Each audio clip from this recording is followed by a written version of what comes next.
All right, I want to bring in now Monsignor Kevin Sullivan, the Executive Director of Catholic Charities of the Archdiocese of New York. Monsignor, so good to see you. Thank you very much for having me. So your organization is helping the migrants when they arrive. How are you able to meet their needs? Well, we're straining, but this is what we do.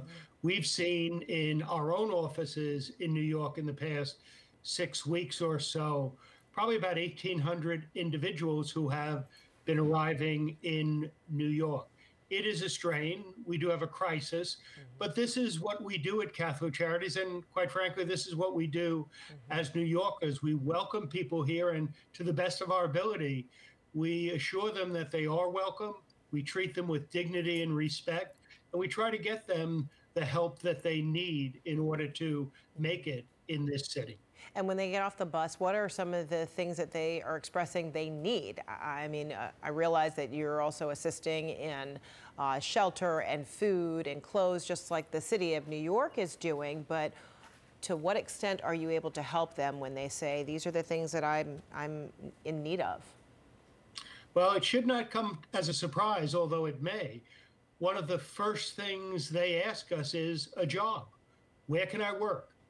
Because there are two parts to those whom we're seeing, and most of them are young men from Venezuela, although there are families also and a few from other countries.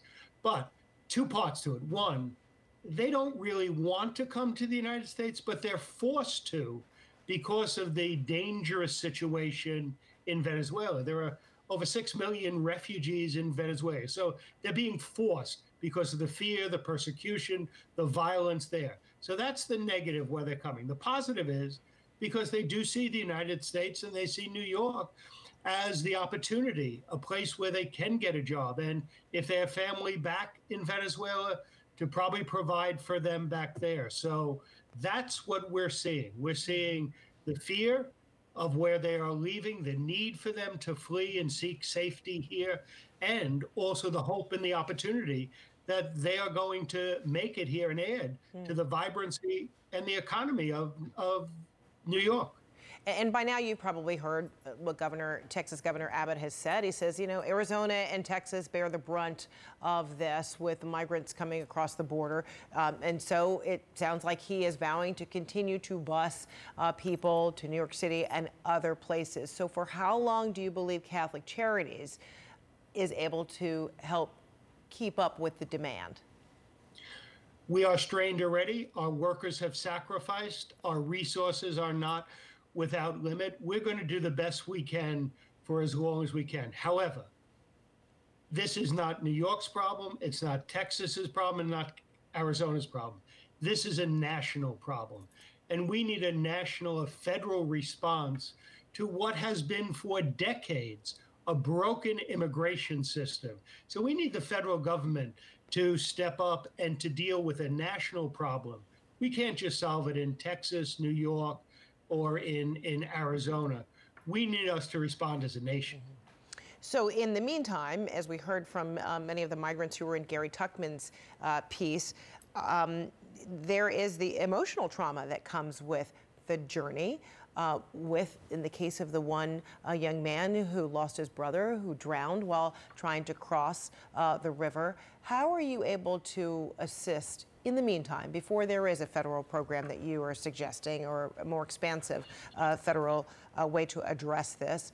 How are you able to help with the emotional trauma that many of these people are arriving with?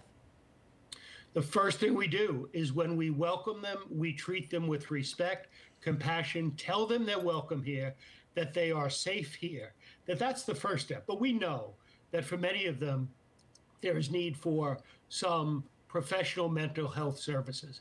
We don't do that on the first day, the first week, but as we continue to work with those migrants, that's something that has to be part of the way that we respond to the trauma that they have experienced. And then for the children, while New York is saying it's trying to work to get many of them in school, what kind of assistance can you offer them? Well, we first of all we have had a wonderful partnership with New York City. New York City has said we're welcoming people. So Catholic Charities has been collaborating. We're doing our part as a nonprofit organization. The city is doing its job as a government agency. Yeah, there are glitches, but there is the openness to doing the right thing. You know, we are working with the families with children to say, hey, school is only a couple of weeks away. You have to get them in. We're also saying, hey, the public school system is there, but if it's appropriate, we'll help you to get into one of the Catholic schools that is here too. So education is a high priority for our workers in making sure that the families with school-aged children get into school so that they don't lose a year of education. And Monsignor, I'm asking you about all the things that Catholic Charities is doing, and I'm wondering what are some of the things that people can do to assist Catholic Charities? Well, I mean, obviously, you go to our website, we're expending our private resources. We have generous donors. And with the increase, we need more resources. Yes, I agree. We do need resources from the federal government to step up to the plate without a doubt. But we also need private donations to fill in those things that are between the gaps. So that is obviously something that we would welcome and we could surely use to help those who are coming to ask for our services. All right, Monsignor Kevin Sullivan, thank you so much. Thank you so much for having me.